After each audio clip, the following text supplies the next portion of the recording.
नमस्कार साथियों, कैसे हैं आप सभी। आई होप आप सभी अच्छे होंगे, स्वस्थ होंगे, मस्त होंगे। दोस्तों, आज के सेशन के माध्यम से हम जानने वाले हैं कक्षा 6 गणित अभ्यास 9वीं। इस एक्सरसाइज को आज हम डिटेल में कवर करेंगे, लेकिन अगर आप सभी चैनल पर नए हैं तो चैनल को अभी सब्सक्राइब करें और वीडियो को अपने दोस्तों में भी शेयर करें। देखते हैं आज का पहला क्वेश्चन क्या कह रहा है।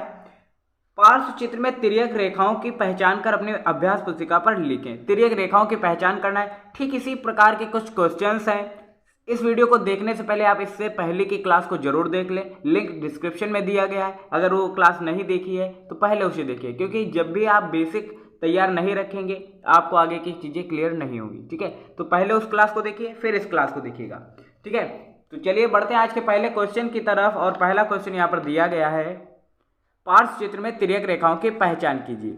ये चित्र दिया गया है। ठीक है, तिर्यक रेखाएं क्या होती हैं? तिरछी रेखाएं। ठीक है, एल और एम ये तिरछी रेखाएं नहीं है, हालांकि ये एक दूसरे के समांतर रेखाएं हैं। एल और एम एक दूसरे के समांतर रेखाएं।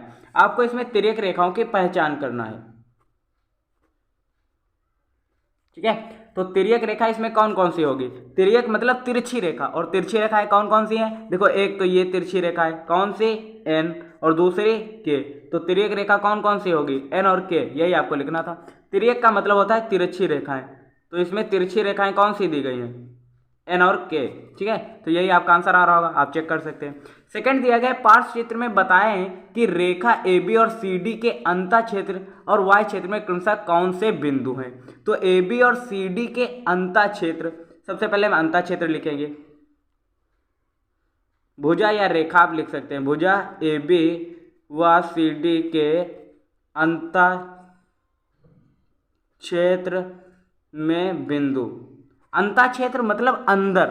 भुजा ए बी, देखिए भुजा ए बी ये दी गई है, भुजा ए से बी यहां तक दी गई है, और सी डी यानी कि भुजा ए बी ये और भुजा सी डी के अंतः क्षेत्र में। अंतः क्षेत्र मतलब अंदर कौन कौन से बिंदु दिए गए? तो पहला बिंदु ये जी दिया गया है। ठीक है, दूसरा ये जे बिंदु दिया गया है, तीसरा ये एच बिंदु दिया गया है। ठीक है, तो यही तीन आपके आंसर आ रहे होंगे, आप चेक कर सकते हैं।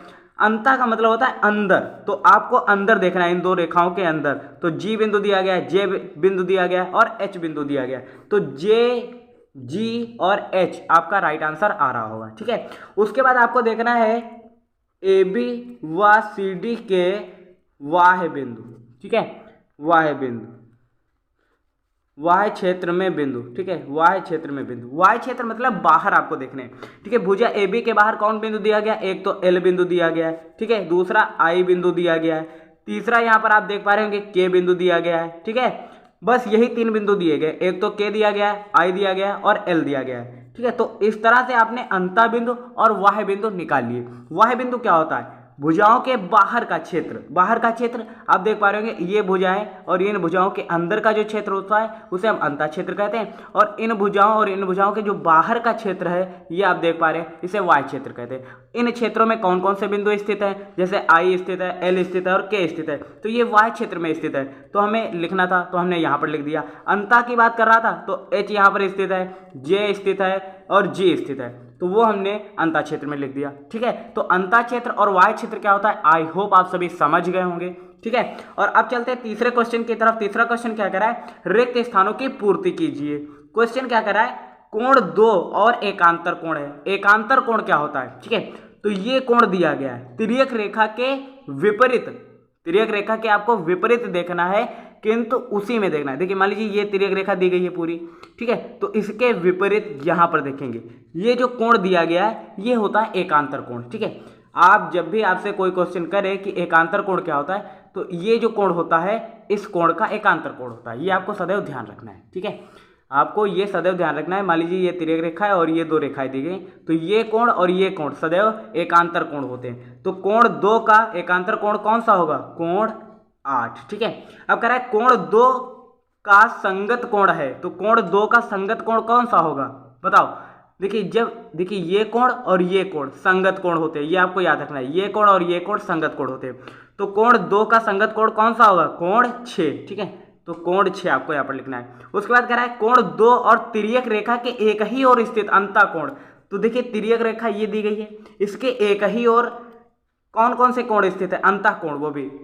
ठीक है, इस कोण दो और ये जो तिर्यक रेखा दी गई इसके बीच में अंतः क्षेत्र में आपको देखना है कौन सा कोण स्थित है। तो अंतः क्षेत्र यानी कि दोनों रेखाओं के मध्य, तो कोण 5 स्थित है। ठीक है, तो यही आपको लिखना था। उसके बाद दिया गया कोण 3 और तिर्यक रेखा के एक ही ओर स्थित, तो कोण 3 दिया गया है, इसके कोण, ठीक है, करेक्ट, कोण 3 और तिर्यक रेखा के एक ही ओर स्थित, तो एक ही ओर स्थित कौन सा कोण है यहाँ पर, कोण 8। ठीक है, तो ये इसका राइट आंसर आ रहा होगा। ठीक है ना, तो इस तरह से हमने रिक्त स्थानों को कंप्लीट कर लिया है।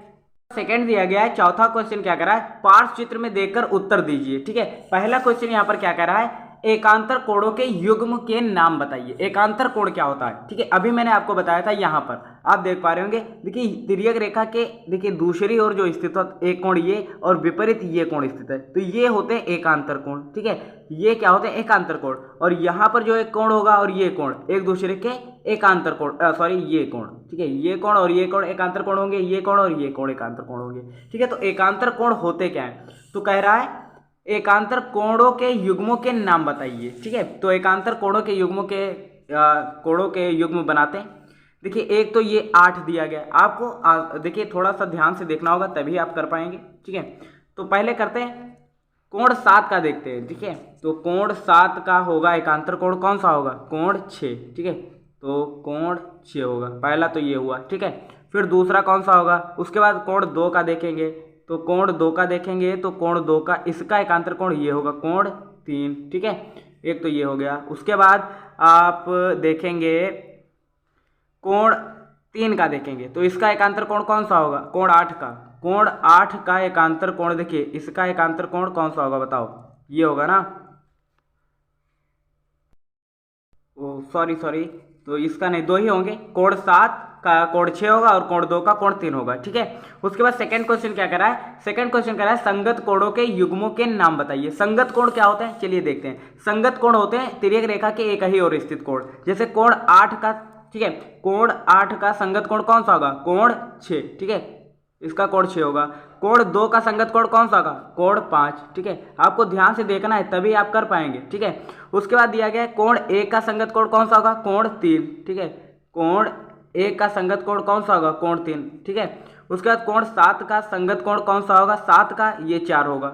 ठीक है ना, अब देखते हैं सेकंड क्वेश्चन क्या कह रहा है, तीसरा कह रहा है तिर्यक रेखा के एक ही ओर के अंतः कोणों के नाम लिखिए। तिर्यक रेखा के एक ही ओर अंतः कोण कौन कौन से होंगे, मान लीजिए ये तिर्यक रेखा खींची गई है। ठीक है, तिर्यक रेखा ये खींची गई है। ठीक है, तो इसके कह रहा है अंतः कोण लिखिए, ये तिर्यक रेखा और ये तिर्यक रेखा, इसके अंतः कोण कौन कौन से होंगे।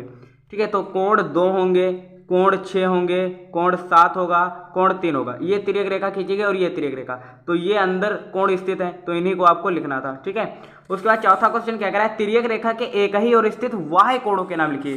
तिर्यक रेखा ये खींची गई है, अब इसके वाह्य कोण यानी कि बाहर के कोण, देखिए कोण 4 हो जाएगा। ठीक है, एक तो कोण 4 हो जाएगा, दूसरा कोण 5 हो जाएगा। उसके बाद ये कोण कौन सा दिया गया था, यहाँ पर कोण 8 हो जाएगा। ठीक है, उसके बाद कोण 1 हो जाएगा। ये बाहर कोण स्थित है।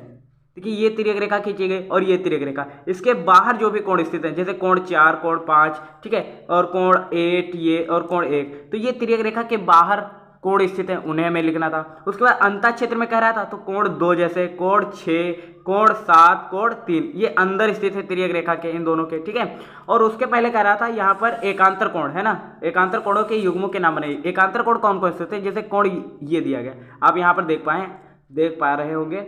मान लीजिए इस कोण का एकांतर कोण ये कोण होगा। ठीक है, इस कोण का एकांतर कोण ये होगा, इस कोण का एकांतर कोण ये कोण होगा। ठीक है, तो ये एकांतर कोण होते हैं। संगत कोण कौन कौन से होते हैं, संगत कोण मान लीजिए इस कोण का ये जो कोण होगा नीचे, देखिए ये कोण और ये कोण, यहाँ पर आप समझिए थोड़ा सा, देखिए ये कोण संगत कोण होते हैं। ठीक है, वो ये कोण और ये कोण संगत कोण होते हैं। तो इस तरह से आपने सीख लिया यहाँ पर एकांतर कोण, संगत कोण, साथ ही साथ तिर्यक रेखा के अंतः कोण किस तरह से हमें निकालना होता है, और वाय क्षेत्र में जो स्थित होते हैं वे कोण हम किस तरह से निकालते हैं, आप सभी ने डिटेल में यहाँ पर समझा। ठीक है, आई होप ये एक्सरसाइज आपको डिटेल में समझ आई होगी। मिलते हैं नेक्स्ट अमेजिंग वीडियो के साथ, तब तक के लिए जय हिंद, नमस्कार। देखते रहिए SS लाइफटाइम।